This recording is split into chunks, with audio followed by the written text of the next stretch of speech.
ela é da primeira carteira ali, assim. Eu sento na primeira. Professor, na primeira Gente, vamos começar? Ó, já começou a gravar, vamos iniciar, tá bom? Em nome do Pai, do Filho e do Espírito Santo. Amém. Ave Maria, cheia de graça, o Senhor é convosco. Bendita sois vós entre as mulheres, bendito é o fruto do vosso ventre, Jesus. Santa Maria, Mãe de Deus, rogai por nós, pecadores, agora e na hora de nossa morte. Amém. Em nome do Pai, do Filho e do Espírito Santo. Amém. Bom, meninos e meninas, a gente vai ver hoje... Aí, ó, tá, ele some. A gente vai ver hoje a carta aos Gálatas, conforme vocês tinham pedido na semana passada, tá bom? Aí, eu vou dar aula, que normalmente eu preparo a aula para o curso normal, porque ela é razoavelmente profunda, né? E a gente tem que levar em consideração o seguinte, pessoal, o que nós vimos nas 3 últimas semanas, que é a segunda carta aos Coríntios, tá? Tem algumas coisas que nós estudamos na carta aos Coríntios, na segunda Coríntios, que estão presentes também na carta aos Gálatas, né? Então, é uma boa a gente estudar a carta aos Gálatas junto com a segunda Coríntios, até porque elas são escritas mais ou menos na mesma época, tá? Bom, galera, tá projetando aí a minha tela para vocês? Para mim, tá. Para mim, não. Para mim, não. Não? Ah. Eita. Ainda não, para mim. Os palmeirenses não veio ainda.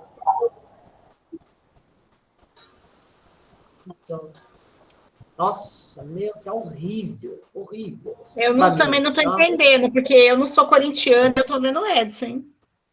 Boa noite. Não, a sua tela, você está falando o seu rosto ou a aula? Não, a projeção. A projeção, a gente vê agora, a aula não. Tá. Agora que apareceu aqui entre as pessoas, mas ainda não apareceu a presença. Agora está começando. Agora, deixa eu ver. Está devagar, mas está querendo entrar. Agora apareceu você e a gente lá na telinha menor. Tá, beleza. Ó, o que vocês estiverem vendo, vocês estão vendo aí bem? Falam, sim. Sim. E apareceu aqui o cartão da. Sim. O primeiro slide. Beleza, tá legal. Bom, a partir de agora, pessoal, não estou mais vendo vocês, então, se tiver que falar alguma coisa, dá um grito aí e tal, aí me chama, tá? Daqui a pouco mais gente vai entrando, então vou ter que ir saindo e liberando lá. Qualquer coisa, por favor, fica no grupo lá do WhatsApp, para se alguém precisar de ajuda e tudo mais, tá? Daqui uma meia hora, pessoal, 8h30, eu preciso dar um recado para vocês, e vocês, por favor, me lembrem, tá? Pessoal, você tem, na verdade, 2 recados, tá? Bom, vamos lá. Nós vamos estudar hoje, e talvez no comecinho da próxima aula, a carta aos Gálatas, tá? A Galácia, pessoal, não é uma cidade, ok? A Galácia é uma região, tá? Vocês devem estar vendo aqui, tá vendo esse oval aqui que eu fiz, né? É essa região aqui você tem a Galácia, e ela é uma região, é como se você falasse assim, o Grande ABC, tá? Que é marcada, então, é uma região da Ásia Menor, que na época se chamava, na época se chamava Ásia Menor, hoje se chama Turquia.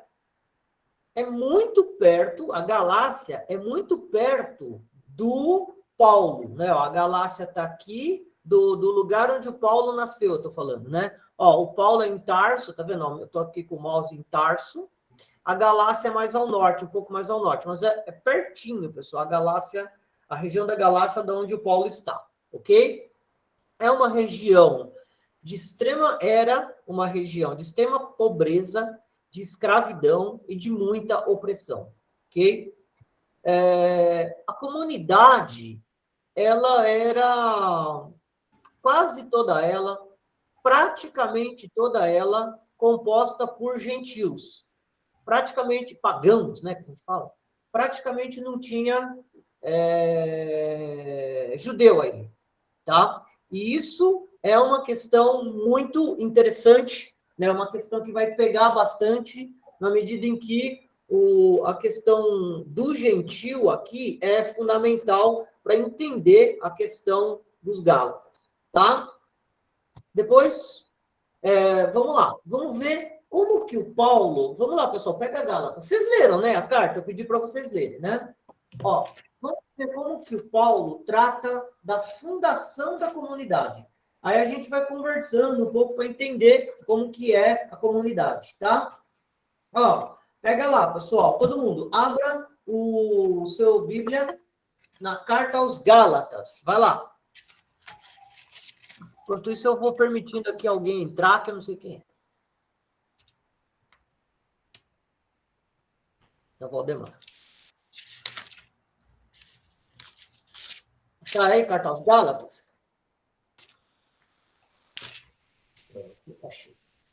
Sim. Ok. Então, vamos lá. Ó. Eu quero... Aqui, a gente vai falar, pessoal, sobre a fundação da comunidade, tá? Então, a Galácia é uma região, tem várias cidades ali, a gente não sabe exatamente qual cidade, em qual cidade fica localizada a comunidade dos Gálatas, né? Agora, a fundação da comunidade, ela tem uma história meio pitoresca, uma história bem interessante, tá? Que está no capítulo 4, 13 até 15. Quem pode ler para a gente? Eu Eu leio. Vai, Vamos lá. Pode ler, Maria Ângela. tá bom, então. Depois você lê. Tá bom. Bem o sabeis, foi por causa de uma doença que eu vos evangelizei pela primeira vez. E vós não mostrastes desprezo nem desgosto em face da vossa provação na minha carne. Pelo contrário, me recebestes como anjo de Deus, como Cristo Jesus. Onde estão agora as vossas felicitações? Pois vos testemunho que, se vos fosse possível, teríeis arrancado os olhos para dá-los a mim. Isso. Então, aí se a gente exclui o 15A, pessoal, que ele está falando assim, onde estão agora as vossas felicitações? Daqui a pouco eu volto nesse 15A, tá? Mas o que ele está falando aqui, ó? Foi por causa de uma doença, ó, foi por causa de uma doença que o Paulo criou a comunidade. Então, muito provavelmente, o Paulo estava passando por ali, né, na região, numa viagem, talvez na primeira viagem, tá? Depois a gente vai conversar um pouquinho sobre a questão do tempo, né? Então, ali na primeira viagem, o Paulo estava passando por ali, teve algum problema de doença, tá vendo? Ele fala isso aqui no verso 13. Ó, foi por causa de uma doença que vos evangelizei pela primeira vez. E vocês, olha, ele falou uma coisa interessante. E vocês não mostraram desprezo nem desgosto em face da provação na minha carne, né? Então, tem gente que talvez interpreta isso dizendo que vocês nem se importaram com o fato de eu ser judeu, né? Ó, a aprovação na minha carne é pelo fato dele ser circuncidado, dele ser judeu, tá? Outros falam, não, nem se incomodou pelo fato dele estar doente, e tal.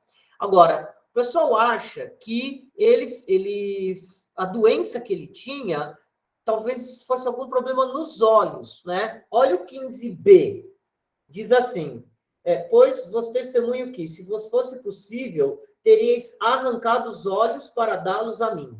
Né? Será que ele estava com algum problema nos olhos?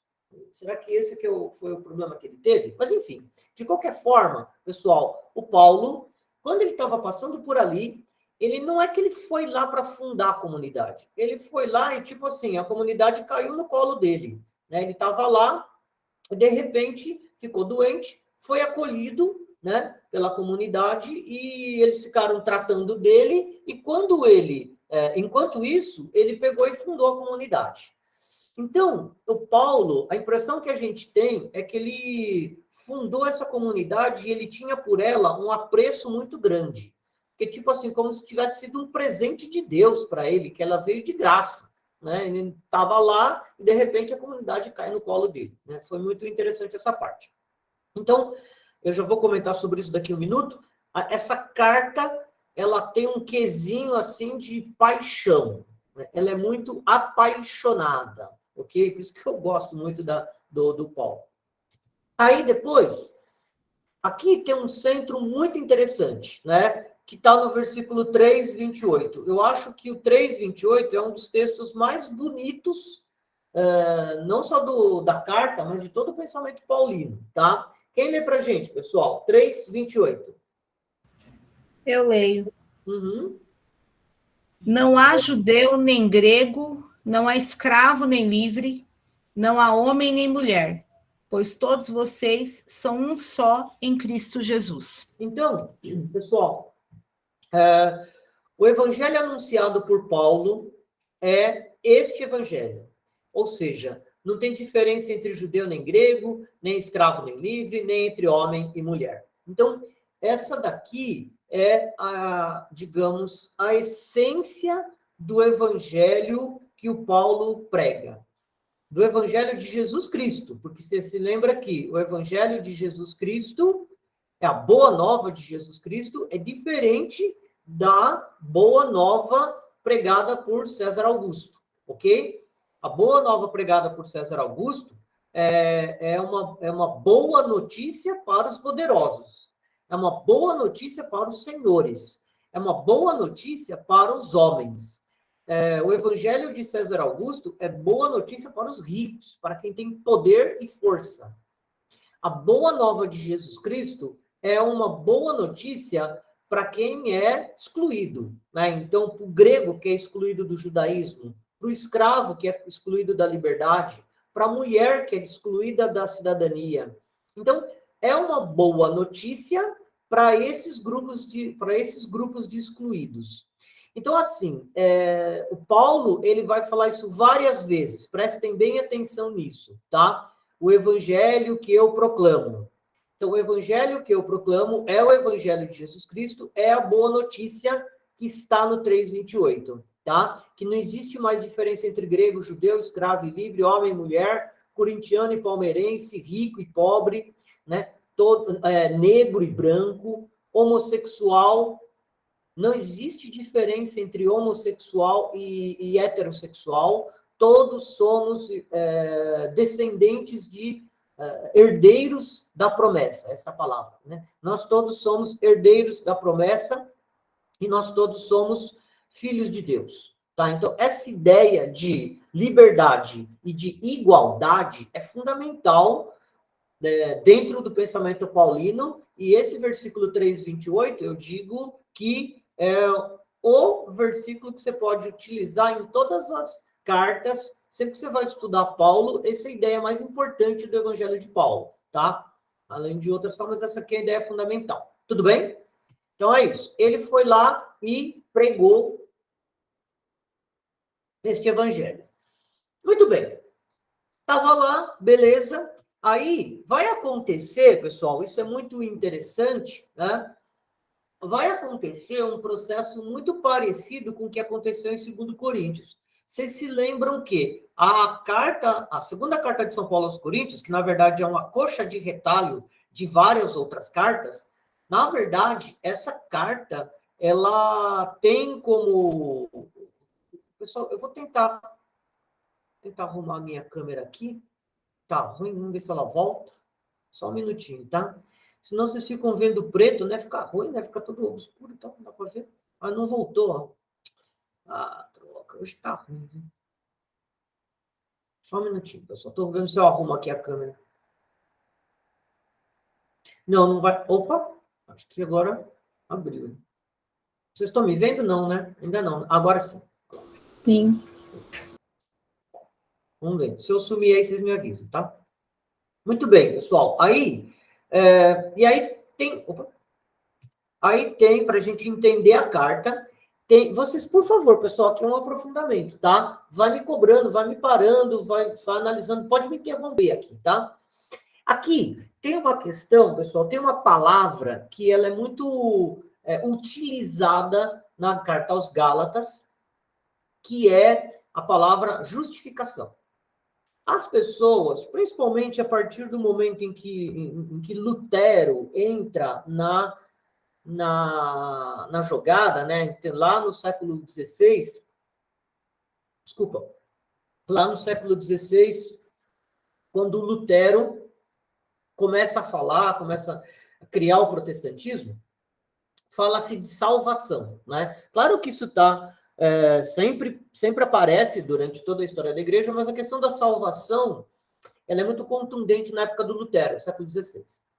Mas aqui a palavra não é salvação, não é aqui uma questão escatológica, tá legal? Não é assim, como eu me salvo? Não é aquela pergunta do jovem, que o pessoal chama de jovem rico, né? O homem rico. Não é aquela pergunta que ele chega e fala para Jesus, Senhor, o que eu tenho que fazer para ter a vida eterna? Não é essa questão que está colocada aqui, tá? Na verdade, quando a gente está falando de justificação, nós estamos falando de pertença ao povo de Deus, tá? Vocês se lembram que existe uma teologia dentro do pensamento deuteronomista, vocês lembram todo o que a gente estudou de deuteronomista, né? Tem uma ideia na teologia deuteronomista, no pensamento deuteronomista, que é assim, existe uma aliança entre Deus e seu povo. Deus elegeu um povo, escolheu um povo para ser seu, tá? Agora, isso não é um privilégio, isso é uma missão. Então, Deus entregou uma tocha na mão desse povo, e esse povo tem que iluminar o mundo e a realidade. E este povo, então, ele foi herdeiro de uma promessa de terra, uma promessa de longevidade e uma promessa de bem-estar para todos, né? Então, aquela ideia da que te prometo a terra que verte leite e mel. Ora, então, o povo de Israel, ele tem essa ideia de que eles são o povo da promessa. Eles são o povo, o herdeiro da promessa, da aliança. Mas, e os outros povos? Como é que ficam os outros povos? Também os outros povos podem herdar essa promessa? E daí, pessoal, o Paulo, ele está bem nesse centro de discussão, tá? Da questão da justificação. Ou seja, o Paulo é o cara, a gente vai ver isso daqui a pouco, o Paulo é o cara que vai levar o evangelho de Jesus, portanto, um modelo de judaísmo, tá? Isso é importante, eu vou voltar nisso em um minuto. O Paulo vai levar esse modelo de judaísmo para os gentios, tá? E quando ele chega nos gentios, esses gentios, podem eles também fazer parte do povo de Deus? Ok? Ora, a resposta é sim. É possível que esse pessoal, que esses gentios, né, então lá no mundo grego, no mundo do Egito, no mundo da Turquia, no mundo de Roma, da península da Itália, é possível que esse povo se torne povo de Deus também, tá? A isso nós vamos chamar de justificação. Ou seja, justificar-se não é salvação, né? Quem adere ao projeto aqui, quem entra no projeto aqui, não é que ele vai salvar a alma dele e ele não vai deixar de ir para o inferno e vai para o céu. Não é isso. A questão que se coloca aqui não é escatológica, é uma questão de pertença ao povo de Deus. Então, justificação significa eu que sou gentil, eu que sou pagão, eu me torno membro do povo de Deus, eu me torno judeu, digamos assim, né? Faz parte do povo de Deus. Como? Isso se chama justificação, tá? Não é o mesmo que salvação, tá vendo ali, ó? Tá? É a pertença ao povo de Deus. E uma coisa muito importante, pessoal, que a gente tem sempre que ter em mente é o seguinte: Nessa fase aqui, então nós estamos no ano 55. Daqui a pouco eu vou datar aqui um pouquinho para vocês, tá? Nós estamos aqui, talvez, no finalzinho do ano 55. Ora, o ano 55, Jesus morre ali no 30, mais ou menos. O ano 55 é 25 anos depois, né? E é o mesmo ano em que o Paulo escreve a 2 Coríntios. Não, a gente viu que 2 Coríntios é uma coxa de retalho, então uma parte é escrita no 55, no final de 55, provavelmente no começo de 56. Então, mais ou menos na mesma época em que é escrita a 2 Coríntios, também é escrita a carta aos Gálatas. Então, mais ou menos aí contemporâneas as duas cartas. Não os fatos. Isso é uma coisa que a gente vai ter que brigar um pouco ali na frente, tá? Cuidado com os fatos, tá? Mas o importante é, quando é que ele escreve? É mais ou menos no 55. Neste momento, pessoal, não existe cristianismo. Tá legal? Não existe cristianismo. Cristianismo no sentido de uma religião apartada do judaísmo. Neste momento, o que a gente chama de cristão, os seguidores de Jesus, eles são nada mais, nada menos do que uma ala dentro do judaísmo. Tá? Então, você tem essênios, zelotas, fariseus, né? Você tem saduceus, você tem os nazarenos, ou os nazareus, se você quiser, né? Que é uma corrente dentro do judaísmo. Então, eles não se sentem uma religião nova, apartada, tá legal? Então, essas duas ideias eu queria que vocês guardassem bastante aí na cabeça durante a aula. A primeira justificação significa o pagão pertencer ao povo de Deus. E segundo, não é uma nova religião, é um judaísmo. Tá? O que nós estamos falando é de judaísmo, um judaísmo cristão, um judaísmo de seguidores de Jesus. Tá legal? Muito bem. Aí, pessoal, aqui eu não sei se você se lembra, a gente já tratou isso em alguns momentos. O ano passado a gente tratou disso, quando a gente fez a Semana Teológica e tal, mas tinha bastante gente, vocês se sentiram meio assim que ficou pouco aprofundado, né? Então, vamos imaginar o seguinte. Nós estamos mais ou menos ali no ano 55, tá? Então, guarda a data. É mais ou menos na... Não, desculpa, perdão. Eu estou falando besteira. O Paulo funda a comunidade mais ou menos no 52, perdão. Nós estamos no 52, tá? Na primeira viagem do Paulo, 52. Aí, o Paulo vai, funda a comunidade e vai embora. De boa. Ele falou, moçada, garanta aí o troco, vai fazendo aí o bagulho que tá de boa, né? Vocês estão levando o evangelho de Jesus para frente, tá? Só que quando ele vai embora, algum tempo depois dele ir embora, aparecem uns caras que vêm de Jerusalém. Esses caras, pessoal, eles não são judeus. Desculpa, todos eles são judeus, né? Eles são judeus, mas eles são judeu-cristãos. Chega uma galera ali que eles são judeu-cristãos. Mais ou menos como aconteceu nas cartas, na segunda carta aos Coríntios, que a gente estava trabalhando na semana passada, nas outras semanas, tá? Então, o Paulo tá ali, de repente vê um cara cantar de galo no galinheiro dele, ok? E isso vai deixar o Paulo muito bravo, tá? A gente viu muito profundamente toda a articulação do pessoal que falava lá em Corinto, como que eles pregavam uma ideologia do mundo, como que eles estavam com a carta de apresentação, aquela coisa toda. O lance lá em Corinto é muito mais complexo e estranho do que em Gálatas. Aqui em Gálatas, pessoal, a coisa parece ser mais simples. É o mesmo grupo? Não sei se é o mesmo grupo, né? Muita gente fala, não, os superapóstolos que foram lá para a comunidade de Corinto eram um grupo, aqui você tem a influência de outro grupo, tá? Não sabemos, mas muito provavelmente é um outro grupo de judeu-cristão. Só um minuto, pessoal, parece que tem alguém pedindo para entrar, só um segundinho. Não, não tem não. Tá bom? Então, o Paulo está lá, de boa, né? E aparece uma galera que são seguidores de Jesus, ok? Muito bem. Esses caras... então, eu coloquei a flechinha aqui. Ó, eles vêm de Jerusalém e vão lá para a Galácia, tá? Pessoal, a gente está aqui, sei lá, talvez no ano 53, no ano 52, no ano 53, por ali, tá? Quando Paulo funda a comunidade. O que esses caras pregavam?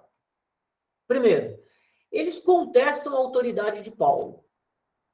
Eles chegaram lá e falaram, quem foi que fundou essa comunidade aqui?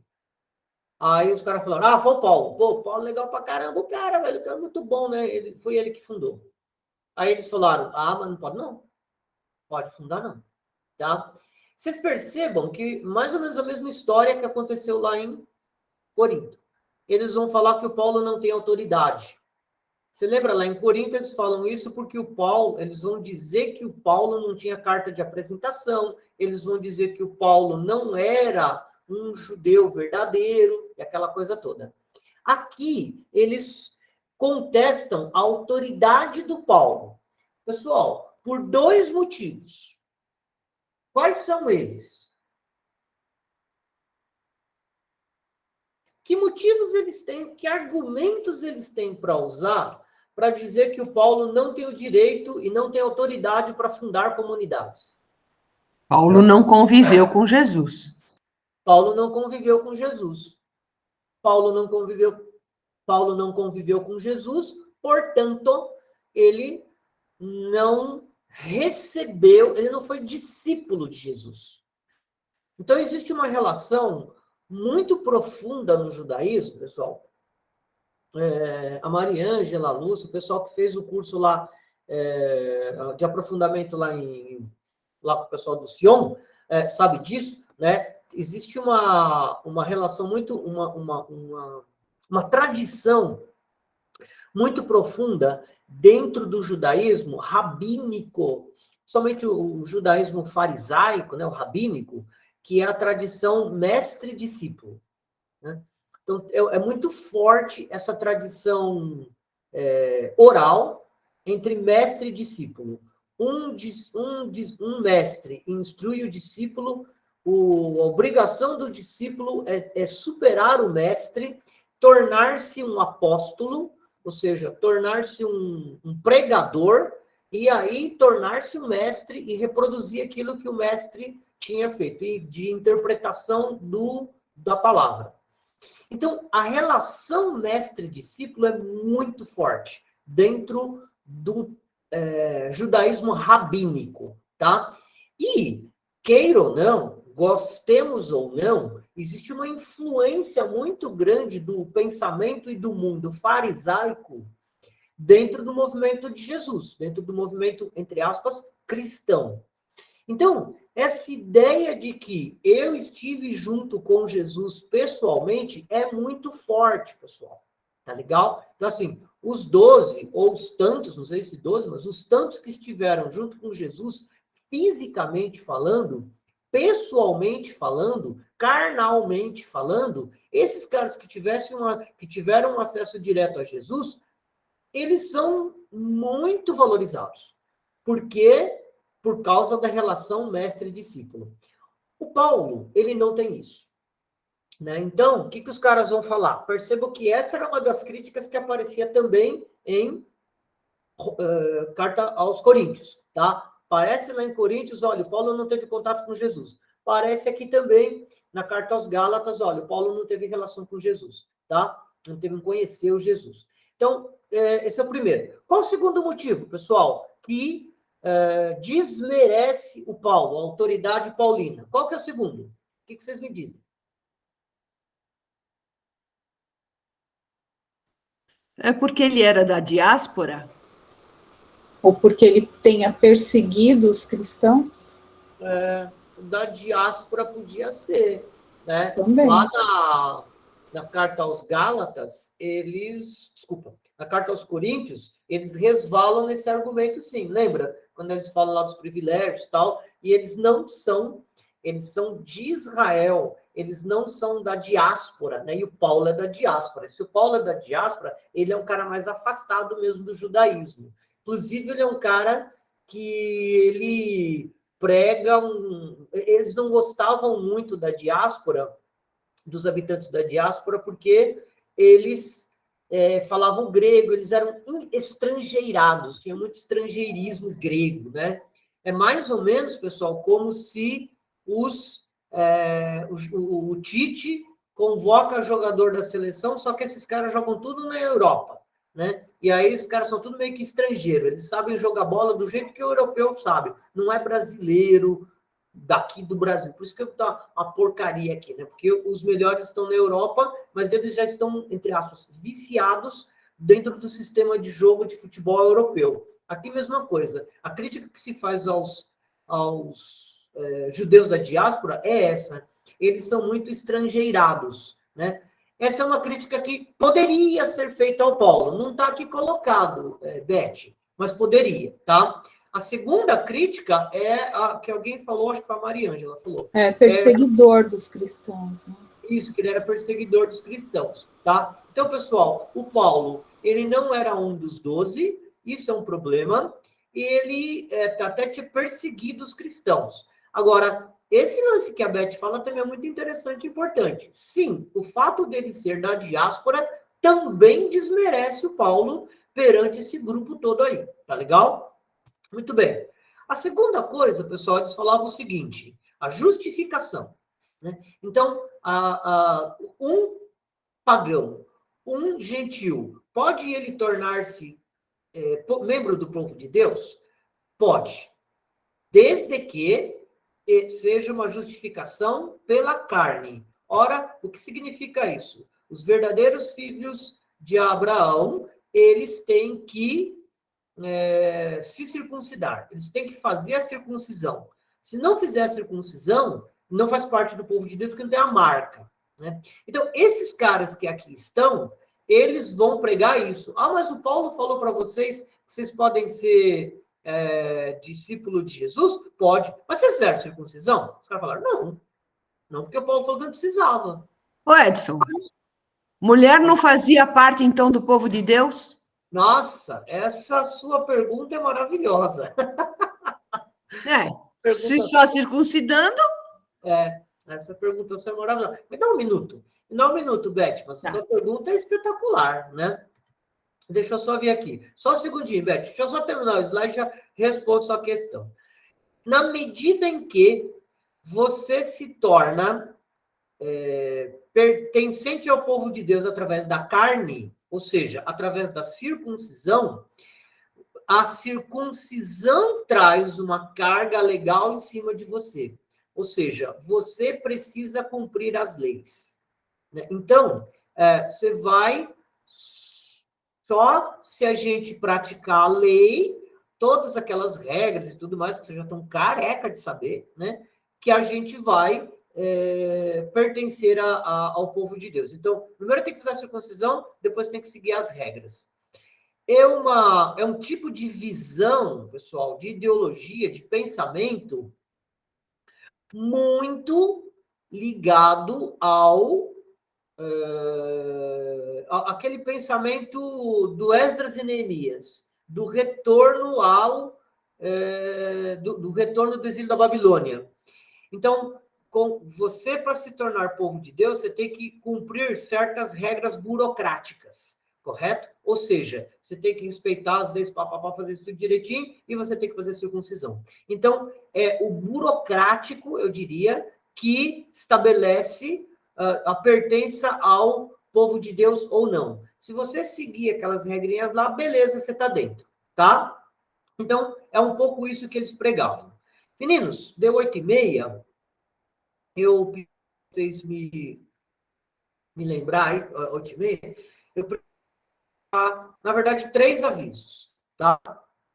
Eu estava esperando todo mundo chegar e tal, mas, tenho 3 avisos para vocês. Tem um cachorro assistindo a aula hoje, velho. Olha que bonito o cachorro, meu. Pessoal, primeiro, a gente está chegando no final do livro 7. E a gente está indo para o livro 8. Né?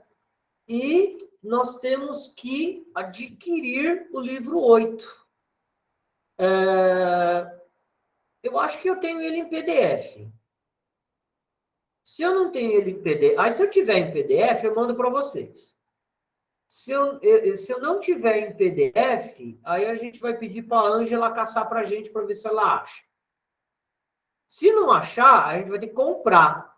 Ou mesmo tendo em PDF, se alguém faz questão de ter o livro físico, né, que é legal e tudo, a gente vai ter que comprar. Ó, ele tem 8, o Reginaldo tem ali, ó, o livro 8, tá? A gente vai ter que adquirir, pessoal. E por que que isto agora é um problema, né? Porque antes vocês falavam lá, eu passava a listinha, eu comprava na editora e daí vocês, eu recebia aqui e entregava para vocês. Agora, no online, isso já não é mais possível, né? Eu não vou carregar na casa de vocês aí para pegar, né? Eu acho que cada um vai ter que comprar o seu no site do CEBI. Pode ser? Tudo bem? Aí eles entregam para você na sua casa. Pode ser? Sim. A gente poderia buscar na sua casa também, Edson. Pode ser também. É verdade. Então, vamos fazer assim, ó. Alguém aí, por favor, me ajude. Alguém monta uma listinha de... Vai no grupo depois, pessoal, amanhã, tal, vai no grupo e monta uma listinha lá de quem vai querer o livro físico. E quem tem condições de vir pegar aqui na minha casa, tá? Então, assim, por exemplo, o Reginaldo. Bom, o Reginaldo já tem. A Josi, por exemplo, que mora no interior, não sei, ela quer, tá, dá para vir aqui pegar, ou então, mesmo que não for logo, né? Tem que ver. Então, eu peço, por favor, para vocês montarem uma listinha e passa para mim. Edson, precisa comprar 10 livros, precisa comprar 12 livros, precisa comprar 20 livros. Vocês me falam, eu compro, o livro vem aqui na minha casa, e daí, a hora que chegar, eu falo, pessoal, vem aqui pegar, tá? Então, por favor, alguém se encarregue de fazer a listinha aí para mim. Tá legal? No grupo. E aí vocês só me falam, Edson, tem que comprar tantos livros. Beleza? Até semana que vem, vamos ver se a gente acerta isso. Alguém se disponibiliza. Quem pode fazer isso, pessoal? Quem pode organizar isso para mim? Eu faço. Beleza, já tem uma pessoa que faz. A Maria, tá? Segundo aviso, é a tarefa. Pessoal, leiam para a próxima aula a carta aos Filipenses. A carta aos Filipenses, tá? Terceiro aviso, meninos, hoje, pessoal, eu tô com um probleminha prático, eu vou ter que terminar a aula um pouquinho antes, né? Eu vou terminar a aula 9h45, tudo bem? Porque eu tenho um compromisso 10 horas. Então, não dá para ficar até 10 horas dando aula, depois sair, que eu vou chegar lá às 10h15. Então, eu tenho que sair daqui 9h45, tudo bem? Então, hoje a aula vai terminar um pouquinho mais cedo, vai dar para vocês assistir Big Brother, Pantanal, tudo inteiro hoje, tá bom? Eu vou ter que terminar um pouquinho mais cedo, beleza? Vocês não vão me xingar, não, né? É um compromisso que eu tenho às 10, aí tem que estar lá. Bom, tudo bem? Ok? Tranquilo? Tá? Ó, tô vendo aqui. Muito bem, aí eles pregavam isso, pessoal. Tá legal? Eu acho que não vai dar tempo da gente terminar a carta aos Gálatas, aí na semana que vem a gente termina Gálatas e já vê a carta aos Filipenses, tá? Muito bem, o que a gente vai ver na aula de hoje? Voltando. Então, ó, eles têm duas coisas importantes aqui. Eles contestavam a autoridade do Paulo e eles pregavam a justificação pela carne e a justificação pela lei. Nosso roteiro de hoje, qual é? Primeiro, o que os estudiosos falam de uma parte que existe na Carta aos Gálatas, que é uma parte que chama-se a Apologia de Paulo. Ou seja, como é que o Paulo se defende da acusação, da contestação à sua autoridade. Nesse sentido, é parecido com o que o Paulo faz na segunda carta aos Coríntios, mas não é tão chato, tão enfadonho, tão cheio de firula que nem tem lá na carta aos Coríntios. Aqui ele é mais objetivo e ele é mais incisivo, tá? Então, a gente vai ver, a primeira coisa que a gente vai ver é como é que o Paulo se defende da acusação de que ele não tem autoridade. Segundo, discutir um pouquinho quem são esses caras, quem são os judaizantes, tá? Terceiro, como Paulo responde à acusação, a teoria da justificação pela carne. E quarto, como é que o Paulo responde à teoria, à tese da justificação pela lei, tá? Muito bem. Antes, porém, da gente entrar nesses tópicos todos, nós vamos ver uma introdução da carta aos Gálatas, tá? Vamos lá, pessoal. Essa introdução, ela é bem bacana, ela fecha uma parte que eu estava falando ali. Ô, Edson. Oi, pode falar. Eu perdi a Beth, a pergunta da Beth, você respondeu? Qual foi a pergunta da Beth mesmo? Não respondi. Que as mulheres não fazem parte do povo de Deus, só os homens. É verdade, é verdade. Esqueci, desculpa, Beth. Esqueci mesmo. Ainda bem que o Reginaldo me falou. Faz parte, Beth, faz parte. A mulher faz parte do povo de Deus. Mas na medida em que ela se relaciona com o homem. Entendeu? Então, assim, a pertença da mulher ao povo de Deus e as bênçãos, né, do povo de Deus está no fato dela estar ligada ao homem. Então, ao pai dela, ao marido dela, ao filho dela, tá? Então, Beth, você pertence ao povo de Deus porque o seu marido, Mário, ele fez circuncisão. Ou então, porque o seu filho fez circuncisão. Uma mulher viúva sem filhos, ela não pertencia? Uma mulher viúva, sem filhos, e uma mulher... Sem irmãos? Sem filhos, sem irmão, sem o pai já morreu, os irmãos já morreram, mas tá ferrado, velho. Ela tá na rua. O irmão também é importante. Então, o pai, o filho, o marido e o irmão, né? Esses caras, eles são que dão suporte para a mulher, para ela fazer parte do povo de Deus e fazer parte das bênçãos. Você vai ver que o Paulo vai falar bastante sobre isso também, sobre as bênçãos do povo de Deus. Então, é complicado isso, você tem toda a razão. Por isso que eu estou falando, sua pergunta é espetacular. Daí ser interessante o vínculo que é estabelecido no que eu vou chamar de cristianismo para a pertença. O vínculo não é a circuncisão, o vínculo é o batismo. Então, é muito interessante isso, porque o batismo pode ser a mulher ou o homem. Aí não tem problema, né? Agora, a circuncisão, não. A circuncisão é necessariamente masculina. Então, a mulher, ela só pertence ao povo de Deus e só tem bênçãos derramadas sobre ela na medida da relação que ela tem com o marido dela, com o homem dela. Pode ser o homem pai. Então, aquele lance de chamar a mulher de mulher, lembra que a gente sempre trata disso quando estuda João e tal? É um lance muito interessante, porque é isso mesmo, né? A relação da mulher, ela tá ligada com o marido, sempre, né? Tudo bem, Beth? Então, esse é um problema que a gente vai ter no judaísmo, tá? Ô, Edson.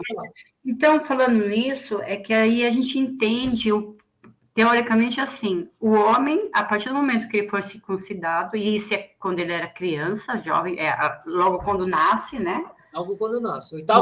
Quando nasce, ele já pertence a Deus pelo resto da sua eterna vida na Terra.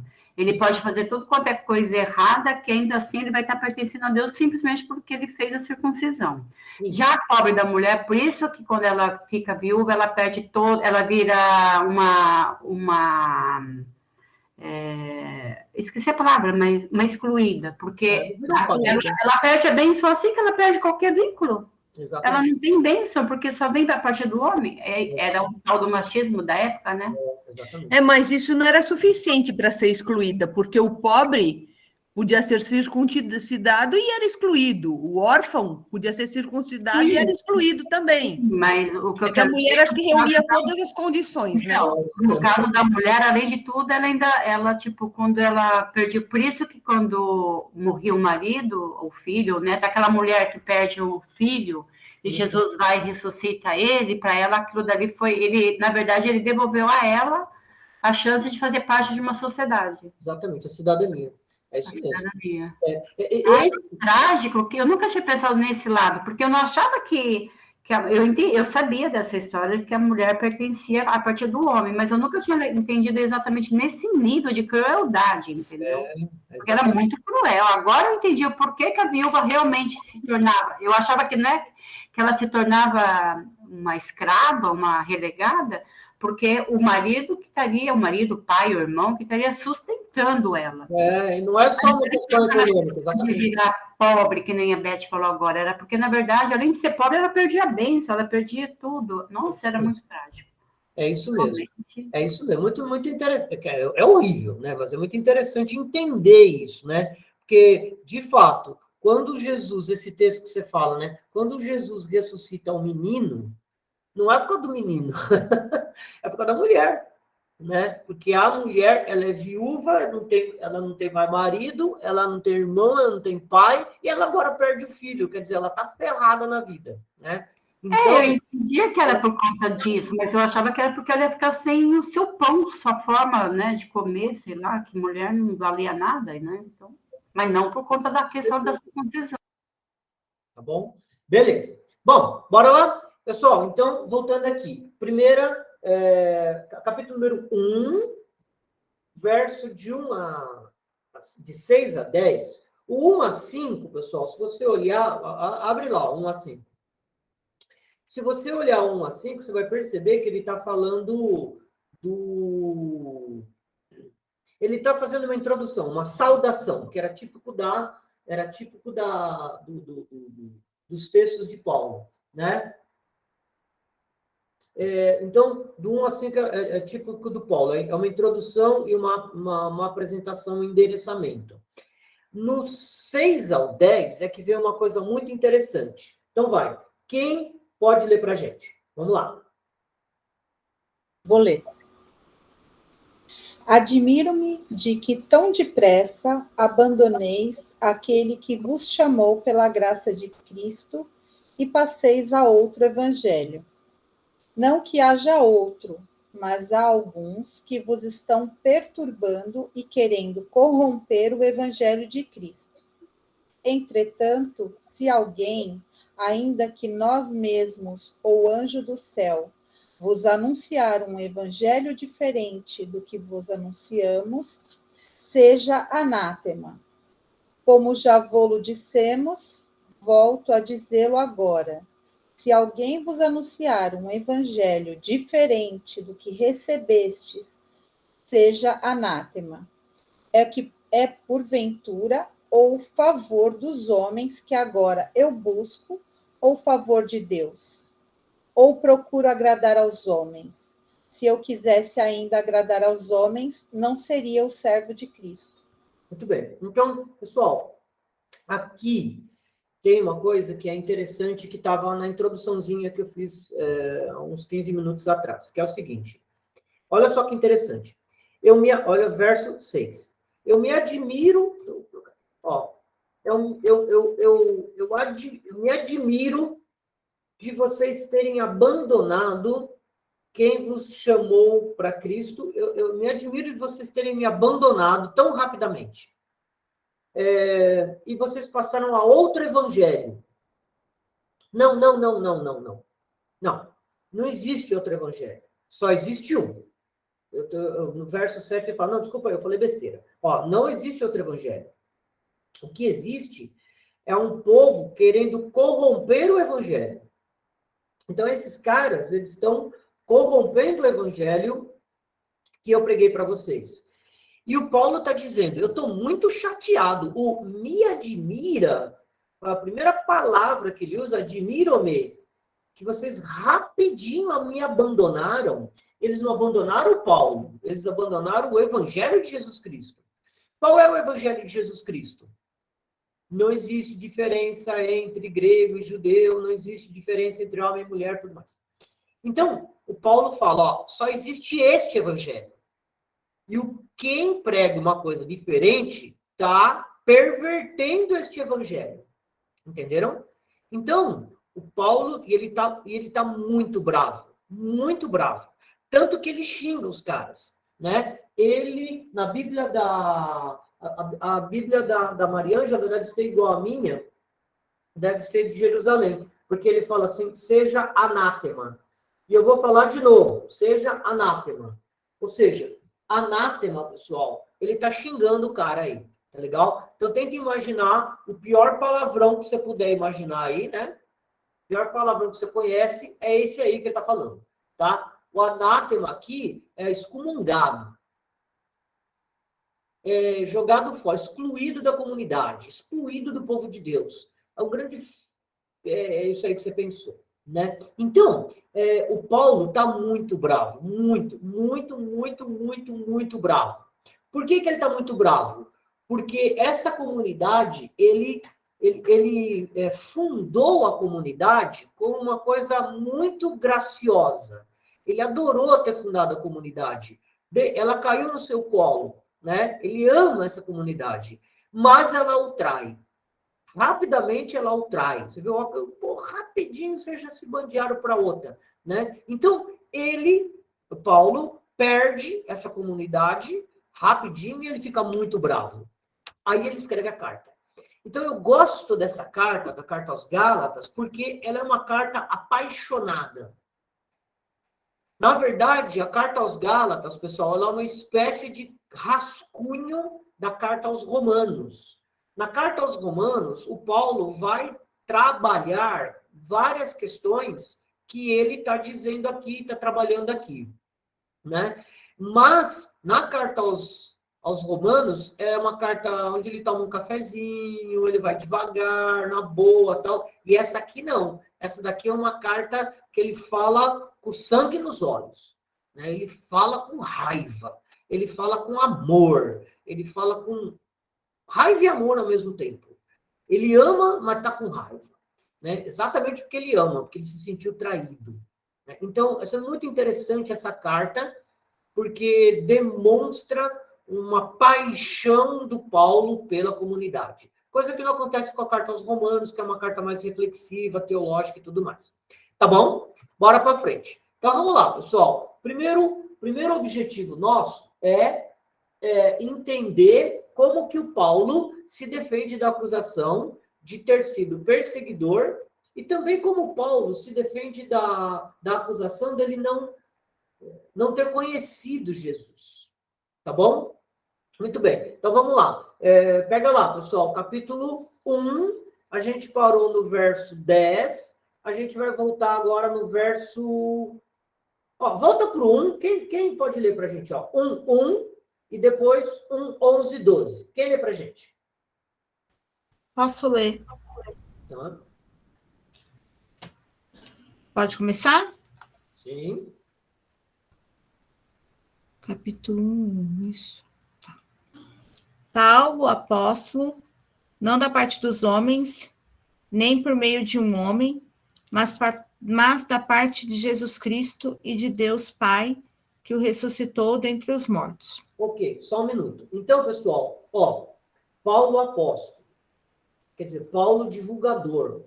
O apóstolo é aquele que divulga, discípulo é aquele que aprende, né? O panfleteiro, no bom sentido, aquele que panfleta, que faz, bota para frente, que faz, fala, esse é apóstolo. O Paulo, ele está se defendendo da acusação de não ter sido discípulo. Discípulo de quem? De Jesus.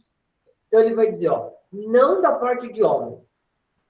Ou seja, eu não fui discípulo de homem, mas eu fui discípulo de Jesus Cristo. Aí eles vão falar, mas como?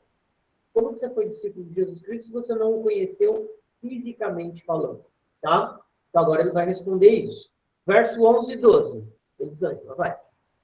De fato, eu lhes faço saber, irmãos, o evangelho por mim anunciado não é algo segundo o homem, porque não foi de um homem que o recebi ou aprendi, mas por revelação de Jesus Cristo. Ok, então, primeira ideia muito importante, pessoal. Daqui a pouquinho ele vai voltar nessa ideia, a hora que ele voltar a gente pega, tá? O Paulo vai dizer, eu não recebi o evangelho do Pedro. O que eu aprendi e o que eu sei, eu não aprendi do Timóteo ou do João. Eu não sou um discípulo de segunda categoria, né? O João ou Pedro foi de primeira, porque ele esteve com Jesus, e depois eles me passaram. Não, eu não sou discípulo de homem. Eu sou discípulo de Jesus Cristo, verso 12, através de uma revelação. Então, Paulo, eu não sei como é que foi essa revelação, mas ele diz que ele recebe o evangelho através de uma experiência religiosa, né, de uma experiência direta com Jesus, de uma revelação. Tá bom? Você podia contestar isso, você falando, como assim? Que negócio é esse? Você conversa fiada, como é que ele prova isso? Mas aqui, pessoal, a gente não está num ambiente jurídico moderno, né, contemporâneo, onde, para você apresentar uma tese, para você apresentar um argumento, você precisa de provas concretas. O Paulo não prova que ele recebeu uma revelação, mas isso é um argumento teológico. Com base no quê? Na fé. É plausível isso? É aceitável isso? É dentro do mundo judaico e dentro do pensamento rabínico, tá? Então, quem acredita, beleza. Quem não acredita, paciência. Né? Então, o Paulo obteve uma revelação, tá? Alguém vai fazer alguma pergunta? Não. Ninguém O Edson, Oi, pode falar. mas Jesus não se revelou a Paulo quando ele estava indo perseguir os cristãos, que ele até ficou cego. Sim. Daí, então, é uma revelação, né? É uma revelação. Então, o Lucas, quando a gente não sabe, Anderson, se neste momento aqui o Paulo está fazendo uma alusão, né? Se ele está citando este momento. O Paulo, pessoal, ele nunca cita esta revelação, esse momento de quando ele tem um contato com Jesus, assim, né, um êxtase, o Paulo nunca conta como que foi esse êxtase místico, esta revelação que ele teve com Jesus. Ele nunca conta. Tá? Agora, o Lucas conta, né? Que é isso que você está falando. Então, o pessoal fala que ele caiu do cavalo, mas nunca teve cavalo ali no texto, né? Que nem a maçã da Eva, nunca teve, né? Então, ele fala que ele caiu do cavalo, mas que ele teve aquele lance, que ele teve uma revelação, teve problema com os olhos, né? Aí volta a questão dos olhos, né, Anderson, aqui no texto. E pode ser. Agora, o Paulo nunca falou desse evento. Nenhuma das cartas nunca falou. Quem fala é o Lucas. E o texto do Lucas é muito posterior, então a gente não sabe muito bem nem se isso aconteceu de fato, né? Porque é estranho, o Paulo nunca conta isso. Então, a gente não sabe, mas pode ser essa revelação que ele está fazendo alusão, sim, tá? O lance que ele ficou... porque, na verdade, é isso, né? É um momento em que ele recebe, tem esse contato com Jesus e recebe o evangelho. Tá? Nós não sabemos se é esse que ele está falando do Lucas, mas pode ser, tá? É interessante que para os judeus ele não precisava provar, mas para o mundo grego precisava, né? Pela maneira de pensar. Sim, com certeza. Precisava ter um argumento racional, lógico. Né? Agora, quem criou a filosofia não ia aceitar um argumento teológico, né? Exatamente, tá? Agora, dentro do ponto de vista judaico, basta a questão da fé, tá? Beleza? Então, vamos lá. 13. verso... Deixa eu ver uma coisa aqui, peraí. Ó, verso 13. O que ele fala? Vocês já ouviram falar de como eu antes me comportava no judaísmo, de como perseguia com veemência a igreja de Deus e a devastava. E também de como eu superava muitos compatriotas da minha idade no judaísmo por causa do meu extremo zelo pelas tradições dos meus antepassados. Então, muito bom, isso daí é muito legal. Verso 13 e verso 14. Olha, aqui ele vai começar a se defender da acusação de ter sido perseguidor. Primeira acusação, pessoal, ele não esteve com Jesus, ele não fez parte dos 12. Como que ele se defende? Eu recebi, sim, o evangelho de Jesus, diretamente através de Jesus, mas através de uma revelação. Desculpa. Ok, ele recebeu através de uma revelação. Concorda com isso? Não concorda? Não faz mal. Não importa muito. O que importa é que ele está dando um argumento teológico para dizer isso. Aí vem o segundo argumento. A acusação de que ele era perseguidor. Aí agora no verso 13 e no verso 14, ele vai se defender disso. O que ele vai dizer? Ele fala, vocês sabem da minha fama de eu ter sido perseguidor. É verdade. Das crianças, como que vieram calminhas? Pelo amor de Deus. Não, tem o microfone ligado. Aí ele vai falar, fui perseguidor mesmo, né? Fui.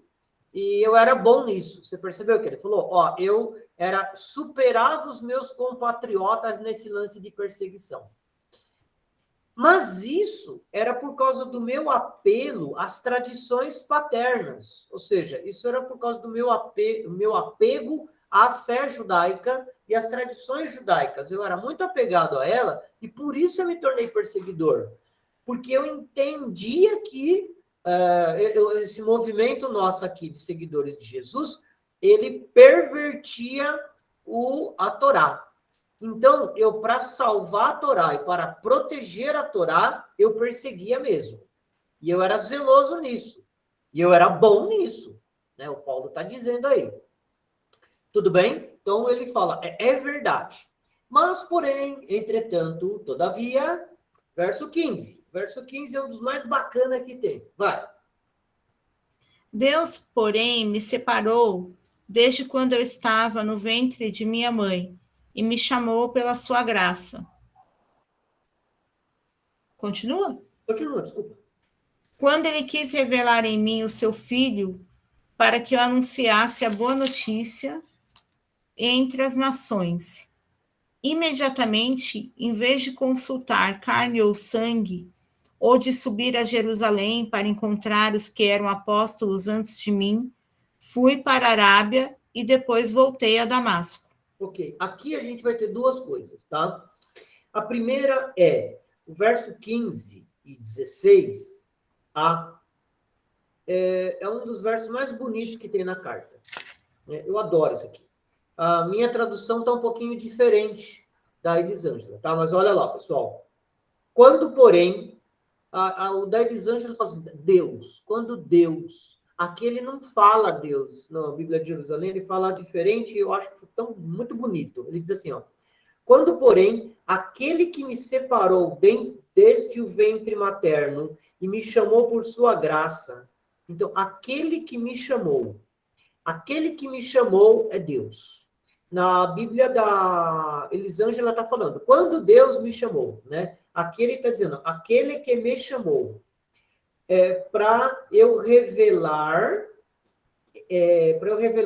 revelar em mim seu filho. Então, o filho é Jesus. Então, Deus escolheu ele, separou no ventre materno para chamá-lo, para revelar a ele Jesus. Olha que interessante, né? Para que o evangelizasse entre os gentios. Então, ele busca isso em Jeremias, né, Edson? Isso, exatamente. Esse é um outro recurso que existe. Eu estou tentando aqui lembrar o nome do recurso, que eu esqueci o nome. tem uma técnica literária rabínica que é esse daqui. Eu esqueci o nome, tá? Tem um nome. É o nome da técnica. Para você ganhar autoridade, para você justificar a sua posição ou a posição de algum personagem que você está falando, né? Então, por exemplo, vou falar de Jesus, né? Para você justificar a autoridade, para você dar força para a fala de quem está em jogo, você faz uma conexão deste com um personagem importante dentro da tradição. No nosso caso aqui, o Paulo não está fazendo uma conexão entre Jesus e Moisés, ou Jesus e Davi, tá? O Paulo está fazendo uma conexão entre ele, Paulo, e Jeremias, tá? Então, quando Deus me escolheu no seio materno para revelar a mim, o seu filho, para que eu evangelizasse os outros povos e levasse o evangelho de Jesus Cristo para os outros povos. Muito bem. Quando eu fiz isso, eu não conversei com ninguém. Então, ele vai voltar daqui a pouquinho, eu não conversei com ninguém, já a gente retoma o 16b e 17, a gente já retoma porque ele volta no primeiro argumento. Mas aqui ele está dizendo, eu fui chamado no seio materno por Deus para proclamar Jesus. Como que isso é um argumento de defesa da acusação de que ele era perseguidor, pessoal? Porque essa é a questão. Eu sou perseguidor, é verdade, tá? Mas como que ele se defende dessa acusação assim, pessoal? O que vocês acham? Entenderam a questão ou não?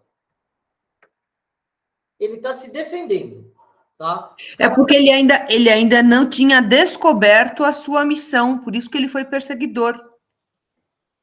Certo? Ele fala ali que, na verdade, ele não teve... Não foi nem o homem que não pegou de um discípulo de primeira para se tornar um de primeira, se tornar um de segundo, como você falou. Aí ele fala ali, não consultei carne nem sangue. Ou seja, não é essa uma forma de se defender? Então, mas... Não, tudo bem, beleza. Essa é uma forma de se defender, Lúcia, do outro argumento, que é o argumento que fala que ele não foi discípulo de Jesus. Ele está se defendendo aqui do fato dele ter sido perseguidor. Os caras estão me acusando que eu fui perseguidor. Beleza, mas desde o seio materno, eu já fui escolhido por Deus para conhecer o seu filho e levar o seu filho adiante. Que tipo de defesa é essa? Como que relação tem uma coisa e outra? Por que esta frase dele, do verso 15 e 16, como que esta frase combate a acusação dele ter sido perseguidor?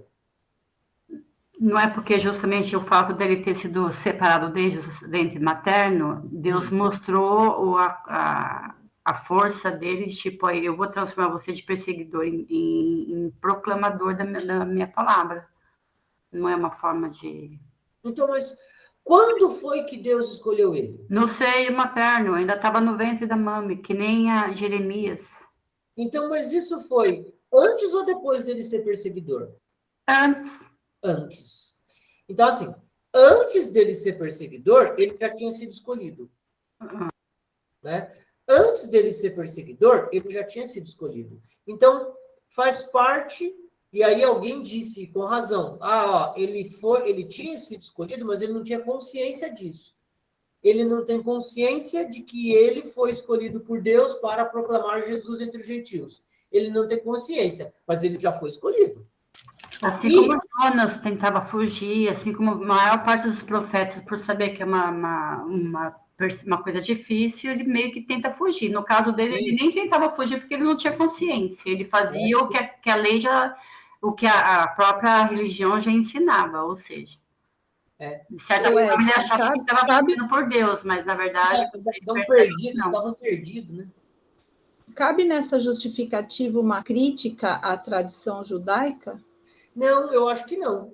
Eu acho, Maria Ângela, que é o contrário. Ele está colocando na tradição judaica o valor que ela tem. Eu estou querendo dizer o seguinte, quando eu era perseguidor porque eu era zeloso pela tradição. E isto me tornou um homem zeloso. Isso me tornou um homem ciente daquilo que é a tradição. Ou seja, a impressão que eu tenho é que o Paulo está dizendo o seguinte, essa fase de perseguidor foi uma fase importante dentro da minha formação de seguidor de Jesus. Eu vou usar uma palavra que não está certa, mas de cristão. Eu tinha que passar por essa fase para eu ser um bom cristão. Eu diria que o Paulo está tentando dizer o seguinte, faz parte do plano de Deus para minha pessoa o fato de eu ter sido perseguidor. Então, quando eu fui perseguidor, Deus é que fez eu ser perseguidor. Tipo assim, pessoal, ele estava me treinando. Ele estava me dando garrafa velha para vender. Entendeu? Ele estava me dando estofo. Porque o Paulo, pessoal, tudo bem, ele é perseguidor, mas ele é perseguidor porque ele entende muito da Escritura. E tudo bem, ele tem lá... Nossa, isso já está mal, desculpa, pessoal. Ele tem lá uma visão diferente, né, da judaica, que não aceita Jesus como Messias, mas ele se aprofundou muito, ele foi discípulo do Gamaliel. Isso é muito importante. Então, o Paulo era muito focado, o Paulo ele vai ser o grande teólogo do cristianismo emergente, porque ele entendia muito de Sagrada Escritura. Estão me entendendo? Sim, é que quando eu coloquei essa questão de crítica à tradição, eu quis dizer em relação a como ela vinha caminhando na época de Jesus, né? Porque já tinha a questão das regras, que as questões já estavam até meio hipócritas já, né? Não tinha mais a fé, parecia que a fé estava meio deixada de lado e só se cumprindo regras. Nesse sentido que eu achei que talvez ele pudesse ser crítico, não que ele não conhecesse. Ele vai ser crítico, exatamente. Ele vai virar a chave. Claro que ele vai ser crítico essa própria carta aqui está mostrando isso, mas você só pode ser crítico você só tem condições de fato de ser crítico de algo se você conhece bem esse algo. Entendi. Aonde está a firmeza e a fortaleza de todo o edifício arquitetônico, teórico e teológico do Paulo. Está exatamente no fato do cara ser muito bom na tradição. E dessa forma ele coloca o conhecimento dele acima até dos outros, né? Porque os outros, apesar de serem judeus e também terem conhecimento da tradição e das leis, talvez não tivessem tanto conhecimento quanto ele, que era um pouco mais letrado, vamos dizer assim, né? Mas, Edson, era exatamente isso que algumas aulas atrás eu falava, que era exatamente por ele ter todo esse domínio da lei judaica, dele ser, além de não era um domínio externo, não era só um domínio das leis, era um cumprimento exato, ele realmente cumpria as regras por zelo, por amor e por conhecimento. E por conhecer, ele conseguiu fazer essa passagem do cristianismo, do judaísmo, de uma teologia tão elevada que os outros não conseguiriam. Não é porque o Pedro, João, Tiago não tinha. É óbvio que cada um tem o seu poder, tem a sua importância. Mas a importância do Paulo é outro, é como se falasse assim, ainda você falou assim para mim, não, mas Pedro também, ele, afinal de contas, o humilde também pode, porque é o dom ele vem independente do seu conhecimento. Sim. Mas para falar para algumas pessoas, por exemplo, falar para o mundo cristão não, para falar para o mundo gentil romano, né, grego, com toda aquela questão teológica, filosófica que ele tinha extremamente forte, não poderia ser um João, não poderia ser que teria o lado teológico, mas não teria o lado racional que Paulo tinha, justamente por quê? Porque ele conhecia toda a fé de uma forma muito bem fundamentada. Aí ele soube dar esse passo, Sim. com muita propriedade, eu acho. Isso explica a escolha dele desde o ventre materno. Deus já sabia de tudo isso. Isso mesmo. E Deus é que preparou ele para isso. E Deus preparou. Tipo assim, primeiro você vai ser bom no que você é, que é na sua primeira fé. Isso. Depois você vai dar um passo, que é a tal da revelação, não é assim que o cristão entende a revelação? Exatamente. Não morreu com a fé, não morreu com... Tanto que depois de algum tempo a gente voltou a rezar, né? Principalmente agora na missa da Semana Santa pelos judeus, que são nossos irmãos na fé. Isso.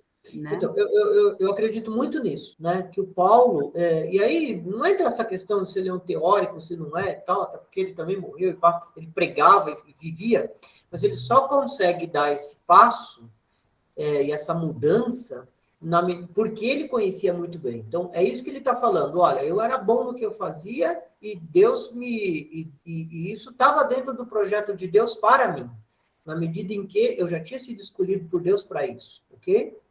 Muito interessante, tá? E tem outra coisa, pessoal, deixa eu só voltar aqui, que é muito legal. Quando a gente está falando do Jeremias, é porque o Jeremias, ele também é o profeta do estrangeiro, né? O profeta do gentio, das nações, que eles falavam, né? Então, o Jeremias também vai dizer que ele foi escolhido por Deus, dentro do seio materno, para levar a luz para as nações, né?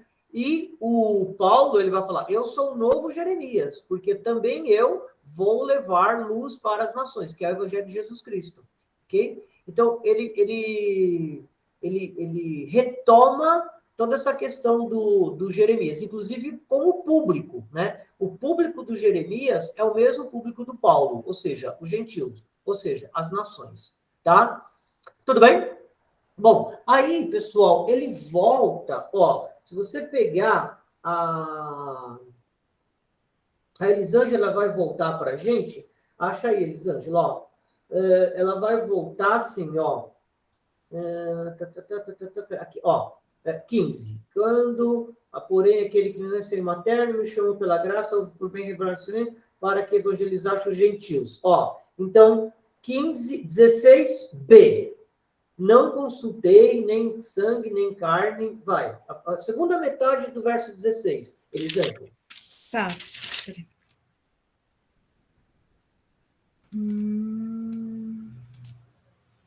Para que eu anunciasse a boa notícia entre as nações. Agora. Imediatamente, em vez de consultar carne ou sangue, ou de subir a Jerusalém para encontrar os que eram apóstolos antes de mim, fui para a Arábia e depois voltei a Damasco. Então, olha, quando ele obtém a revelação, ele não vai a Jerusalém. E ele não vai consultar carne nem sangue. Ou seja, ele não vai consultar ser humano. Ele não conversou com os discípulos de Jesus para os discípulos de Jesus passar para ele o evangelho. Ele já teve a revelação, ok? Em seguida, 3 anos depois... Então, após 3 anos, subi a Jerusalém para visitar Cefas, e com ele permaneci 15 dias. E não vi nenhum dos outros apóstolos, a não ser Tiago, irmão do Senhor. A respeito dessas coisas que lhes escrevo, garanto diante de Deus que não estou mentindo. Tá vendo? Só um minuto. Ó, tá vendo, pessoal? Ele está se defendendo. Ó, eu não estou mentindo, eu estou falando a verdade. Tá? Então, eu garanto que eu estou falando a verdade. Essa é a defesa de Paulo. Tá? É um texto chamado Apologia de Paulo, na medida em que ele está se defendendo desta acusação. Eu não estou mentindo, eu estou falando a verdade. Continua. Depois disso, fui às regiões da Síria e da Cilícia. As igrejas da Judéia que estão em Cristo não me conheciam pessoalmente. Elas apenas ouviam dizer: aquele que antes nos perseguia, agora está anunciando a boa notícia da fé que antes devastava. E por minha causa davam glória a Deus. Então, aí muito interessante. Você está percebendo, pessoal, que ele está voltando né? Deixa eu ver aqui se eu falo isso. Não, ótimo. Ó, ele está voltando para o argumento anterior, para a acusação anterior, perdão, que é aquela acusação que diz assim, ó, ele não conheceu Jesus, ele foi discípulo de discípulo. Então ele está voltando a essa questão e está dizendo, não. Eu não conversei, eu fui para Damasco, eu fui para Cilícia, eu fui para a Arábia, eu fui para tal lugar, eu não tive contato com os discípulos de Jesus para ser discípulo de segunda categoria, tá? E digo mais, hein? Esse povo aí que está metendo o pau em mim, agora que está falando isso, eles nem me conheciam direito, e quando eu comecei a pregar, os caras falavam, putz, esse cara é legal pra caramba, tal. Então eles elogiavam Paulo por ele ter sido perseguidor e ter se convertido. Então ele mesmo fala, pô, esses caras nem me conhecem direito, agora vem falar besteira de mim aí, tá? Então, essa é a apologia de Paulo, tá? Vamos ir para frente? Alguma colocação, pessoal? Alguma pergunta? Podemos? Tá. Então, o nosso primeiro ponto é como Paulo se defende. O nosso segundo ponto quem são os judaizantes? Tá? Então, vamos lá. Nossa primeira missão era ver como Paulo se defendia das acusações. Já vimos isso. Argumento por fé, nada de razão, nada de é tudo teológico, tá? Não tem factual, não tem nada, não tem prova, né? Mas tudo com base na fé. Agora, pessoal, o segundo item, quem são esses judaizantes? Aqui, pessoal, ó, a gente tem que tomar muito cuidado com a questão do tempo. O Paulo está contando a história dele. Quando ele está escrevendo, a pena está na mão dele, não, está na mão do cara para quem ele está ditando, porque ele ditava, a pena está na mão do cara em que ano? Ano 55. E aí, ele está voltando no tempo, mais ou menos ali no ano 45, 46, 47, que é quando se dá a sua conversão e tudo mais. Tá? 45, 42, por ali, porque é 3 anos depois que ele tem o consumo. Então, estão percebendo? O Paulo está voltando atrás no tempo. Para quê? Ele conta a história dele para poder se defender das acusações. E o que ele vai contar agora está localizado no ano 47, 48, que é o concílio de Jerusalém. Estão entendendo? Então, assim, ele vai voltar no lance que é lá atrás. Isso aí, pessoal, não tem nada a ver com a carta aos Gálatas. Desculpe.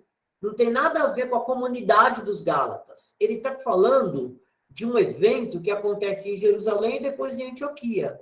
Tá legal? E aqui ele está voltando. Olha, ele está escrevendo no ano 55 e ele está voltando para uma realidade que aconteceu ali perto do ano 45, 46, talvez 48. Então, ele está voltando aí uns 8 anos atrás, tá? Então, pega a cronologia aí. Isso que ele vai falar agora aconteceu 8 anos atrás. Nem tinha sonhado em chegar na Galácia ainda, tá legal? É mais ou menos uns 52. Então, vamos lá. Assembleia de Jerusalém, capítulo 2, de 1 a 10. Vai, quem lê pra gente?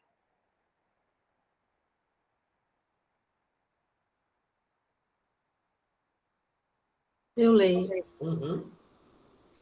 Em seguida, 14 anos mais tarde, subi novamente a Jerusalém com Barnabé, tendo tomado comigo também Tito.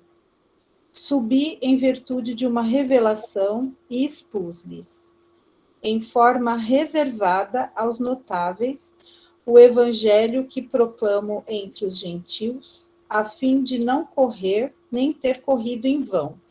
Então, só um minuto. Então, verso 1, 2. Esta frase, verso 1 e verso 2, pessoal, é o mais importante dentro desse texto, tá? Dessa 1 a 10.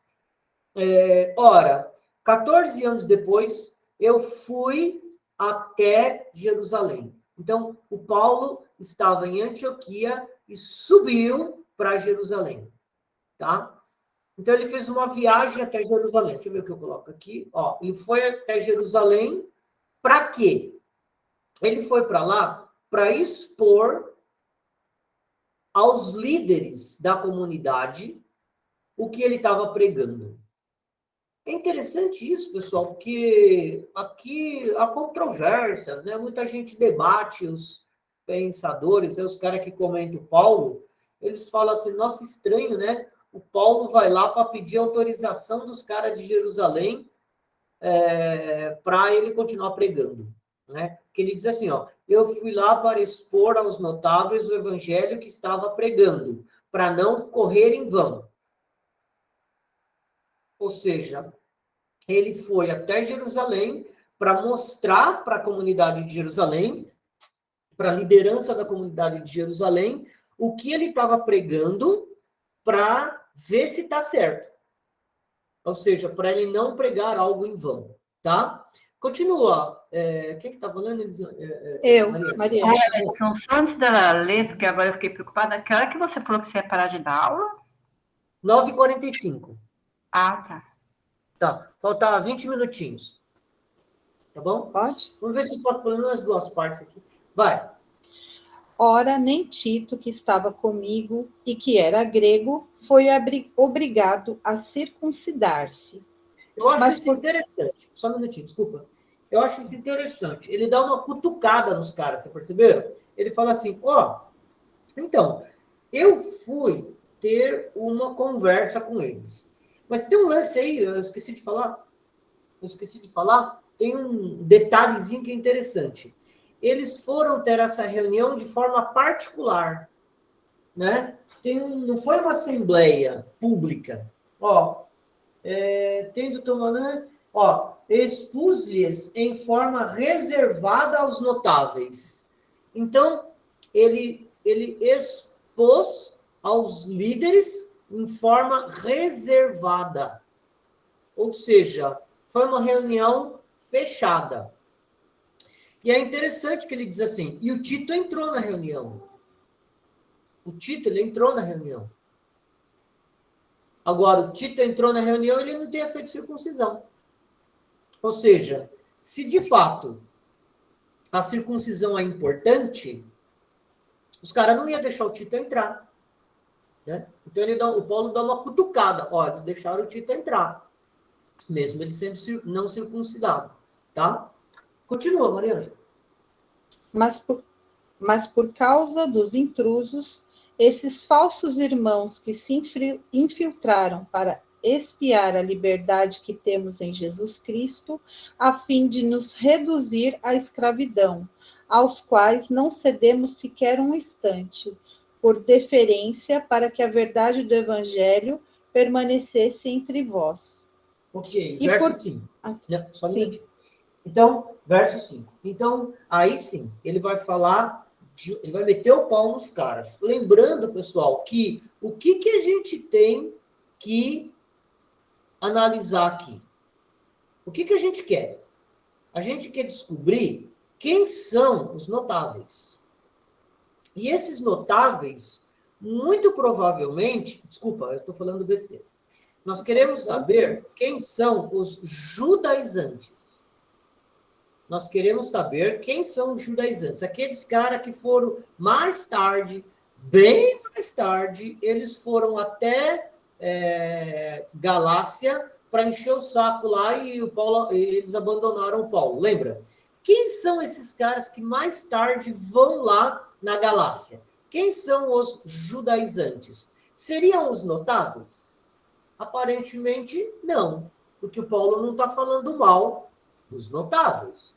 Mas ele está falando mal de uns caras que entraram de penetra na reunião. Olha, de repente, entraram os falsos irmãos que eram intrusos. Então, tem uns caras que entraram na reunião sem ser convidado. E o Paulo está metendo o pau nos caras, tá? Então, Tito foi com ele, não era circuncidado, ele fez concessões. Então, vieram os caras lá. Muito provavelmente, esses caras que o Paulo está falando mal, que ele está metendo pau, provavelmente esses caras são os judaizantes, tá? Mas eu expus para eles o evangelho que eu estou pregando para os gentios. Será que eles aprovaram? Será que eles concordaram com o que eu prego? Vai, Maria Ângela, verso 6. 6. E por parte dos que eram tidos por notáveis, o que na realidade eles fossem, não me interessa, Deus não faz acepção de pessoas. De qualquer forma, os notáveis nada me acrescentaram. Ok, verso 6. Ó, aí no verso 6 tem uma ideia muito interessante, né? Ele falou assim, ó, então, por parte dos que eram tidos como notáveis, de qualquer forma, eles nada me acrescentaram. Então, essa é uma ideia. Os notáveis nada me acrescentaram. Tá? E no meio disso, ele faz um comentário interessante. Ó, assim, né, meu? Notáveis, vocês que estão falando que ele é notável. Que para mim, todo mundo é igual perante Deus. Tá? Então, notável, não sei onde vocês estão vendo que eles são notáveis. Notável, não sei que líderes são esses. Esses caras não são privilegiados, não são mais importantes do que os outros, porque Deus não faz acepção de pessoas. Então, ele faz um comentário teológico no meio da narrativa do texto, né, da história. Mas, no fundo, o verso 6, o que é importante no verso 6? O que está no começo e o que está no final. Ele diz assim, ó, voltando a falar dos notáveis, eles nada me acrescentaram. Ora, o que significa isso, pessoal? Eles nada me acrescentaram. Eles não deram não impuseram nenhuma regra para ele, além do que ele já conhecia. Sim, que os ensinamentos que Paulo pregava eram os mesmos que Jesus pregou. Okay. Não tinha nada de novidade. Não tem nada de novidade. Então, eles Eu acho que aprovaram. novidade até tinha, porque ele pregava outro tipo de evangelho diferente um pouco. Pregava que não era necessária a circuncisão. Ele já pregava isso quando ele vai lá. Mas isso foi discutido, já tinha sido discutido, não já? Não, eu acho que foi nessa assembleia. Já tinha sido discutido, tanto é que o Paulo ia ficar por conta dos gentios e eles iam tomar conta dos judeus. Então, já tinha sido discutido isso, que não precisaria. Então, ou seja, não tinha novidade. Então, Maria Ângela, mas o que ele está contando é que nessa Assembleia de 48, 49, 45, por aí, pelo que eu entendi, é exatamente a Assembleia que isso foi discutido. Aí ele está relembrando que nessa Assembleia nada foi acrescentado. Por quê? Porque foi nessa Assembleia que foi discutido que Paulo, então, cuidaria dos gentios e que não seria, então, foi definido que não precisaria da circuncisão. É isso, Edson? Olha... Foi nessa Assembleia? É interessante isso, sabe? Que aqui eu vou ter que dar uma paradinha para a gente ir para um outro texto e depois voltar. O Paulo diz assim, nada me acrescentaram. Tá? Ou seja, aprovaram o que eu estou pregando.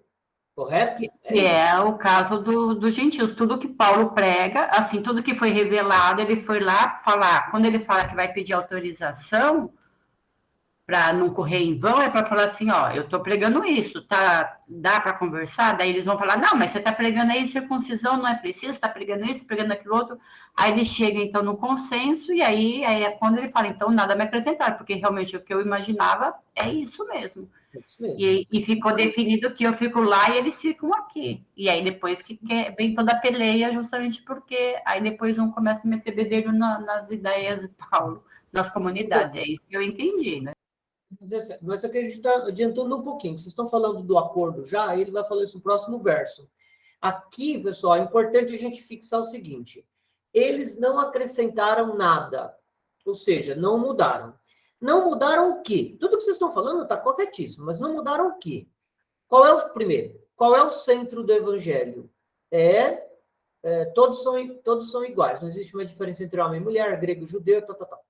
Segundo, é um evangelho de liberdade em relação à lei. E em relação à carne. Ou seja, eu não preciso fazer circuncisão e eu não preciso... O pagão, o gentil, ele não precisa fazer circuncisão e ele também não precisa seguir as regras. Estão me entendendo? A gente pressupõe que é isso que foi aprovado pela Assembleia de Jerusalém, certo? Então, os caras falaram, não, Paulo, o que você está falando lá? Aí eu estou falando que não precisa fazer circuncisão, não. Aí os caras falam, beleza, tudo bem, não tem problema, pode falar isso. Se eles estão falando que nada acrescentaram, é que eles estão falando que o Paulo estava falando isso. Não é só na essência do evangelho. Alguém falou isso aí agora. Todas aquelas regrinhas também eles aprovaram, não ter, né? Não é só a essência do evangelho, que é a ideia de igualdade, mas também é o adjacente, ou seja, não precisa fazer circuncisão e não precisa seguir tudo direitinho as regras, tá? Eu vou pedir, pessoal, para você fazer um favor. Coloca um papelzinho aí na carta aos Gálatas. Nós paramos no verso 6, tá? Bota um papelzinho aí e volta no capítulo número 15 de Atos dos Apóstolos, tá? Volta lá no capítulo 15 de Atos dos Apóstolos, por favor.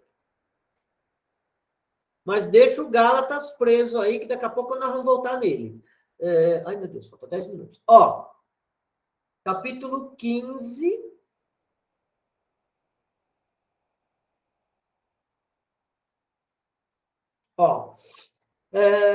Lê alguém para mim, verso 5. Pessoal, é a mesma assembleia, só que na versão de Lucas, tá bom? Quem leu o 5 até o... Vai ler rapidinho, pessoal, por favor. Do 5 até o 7. Vai. Então, alguns dos que tinham sido da seita dos fariseus, mas haviam abraçado a fé, intervieram. Diziam que era preciso circuncidar os gentios e prescrever-lhes que observassem a lei de Moisés. Reuniram-se, pois, os apóstolos e os anciãos para examinarem o problema. Tornando-se acesa a discussão, levantou-se Pedro e disse... Então, só um minuto. Então, pessoal, aqui foi uma assembleia, tá? Foi uma assembleia. Na versão do Lucas, que está em Atos, foi uma assembleia, não foi uma reunião fechada. E o Pedro vai fazer um discurso para toda a assembleia, tá? Vamos ver o discurso do Pedro. Vai, lê para a gente. Irmãos, vós sabeis que desde os primeiros dias aprove a Deus entre vós que por minha boca ouvissem os gentios a palavra da boa nova e abraçassem a fé. Então, o primeiro cara que pregou para os gentios fui eu, o Pedro, né? Continua. Ora, o conhecedor dos corações, que é Deus, deu testemunho em favor deles, concedendo-lhes o Espírito Santo, assim como a nós. Então, aqui a gente tem o nós e o eles. Ora, Deus deu testemunho em favor deles, concedeu o Espírito Santo para eles, os gentios, assim como concedeu a nós, os judeus. Continua. Não fez distinção alguma entre nós e eles, purificando seus corações pela fé. Agora, pois, porque tentais a Deus, impondo ao pescoço dos discípulos um jugo que nem nossos pais, nem mesmo nós podemos suportar. Ao contrário, é pela graça do Senhor Jesus que nós cremos ser salvos da mesma forma que eles. Então, pessoal, só um minuto, até o verso 11, qual que é o desfecho do discurso do Pedro? Não precisa, nem a gente consegue fazer isso direito, porque a gente já pediu para os caras fazer. Então, qual que é o resultado disso? Parece que é igual. Parece que é igual o resultado que a gente tem. Nada me acrescentaram. A única diferença aqui é que foi numa assembleia e não numa reunião fechada. Continua. Então, toda a assembleia silenciou e passaram a ouvir Barnabé e Paulo narrando quantos sinais e prodígios Deus operara entre os gentios por meio deles. Ok. Aí, pessoal, beleza, tá? Estamos aí. Aí o Tiago se levanta, olha o verso 13. Quando cessaram de falar, Tiago tomou a palavra, dizendo... Aí ele vai começar um discurso, tá? Pula, pessoal, vamos para o verso 19. Então, o Pedro falou, moçada, não precisa impor a eles a circuncisão e a lei. Aí o Tiago começa um discurso, começa no 9, mas vamos até o 19. O que ele diz? Vai, Eis porque, pessoalmente, julgo que não se devam molestar aqueles que dentre os gentios se converteram a Deus. Um minuto. Então, a gente não deve impor aos gentios a lei. A gente não deve encher o saco deles. Deixa os caras, tá de boa, tá? Vai. Mas, se lhes escreva que se abstenham do que está contaminado pelos ídolos, das uniões ilegítimas, das carnes sufocadas e do sangue. Opa! Então, peraí.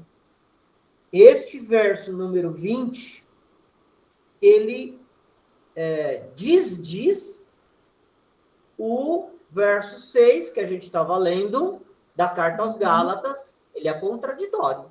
Na carta aos Gálatas está escrito assim, nada me acrescentaram. Mas eles acrescentaram. Aqui ele acrescentou. E eu não estou entrando, pessoal, no conteúdo da questão. Eu não estou falando, mas o que ele falou aqui é legal e tudo bem. Eu não estou falando isso. Eu estou falando que o Paulo disse que nada me acrescentaram. E o Lucas está dizendo que acrescentaram sim. Que o Tiago disse que tinha que cumprir algumas regras. Ele está falando que não tem, que tem que fazer circuncisão? Não precisa fazer circuncisão. Ele está falando que tem que cumprir todas aquelas leis e aquelas regras? Não, ele não está falando isso. Mas ele está falando o seguinte, mas escreve que se abstenha do que está contaminado pelos ídolos, ou seja, não come carne que foi imolada aos outros deuses, não pode comer dessa carne. Se abstenham das uniões ilícitas, ou seja, de relação sexual por meio de porneia. Vocês lembram da porneia? A gente trabalhou essa palavra lá atrás, quando a gente estudou carta aos Tessalonicenses. Porneia, relações ilegítimas, ilícitas. O Paulo concorda com isso, pessoal. O Paulo acha que tudo bem. Nessa questão das relações da porneia, o Paulo concorda. O problema não é o conteúdo, o problema é o fato do Tiago ter imposto alguma coisa. Entendem o que eu estou falando? Sim. Então, o Paulo vai ficar pé da vida, não por causa do conteúdo, mas por causa do fato do Tiago ter imposto alguma coisa. Tá? Das carnes sufocadas. Não pode comer carne com sangue. Não, tem que esgotar o sangue da carne.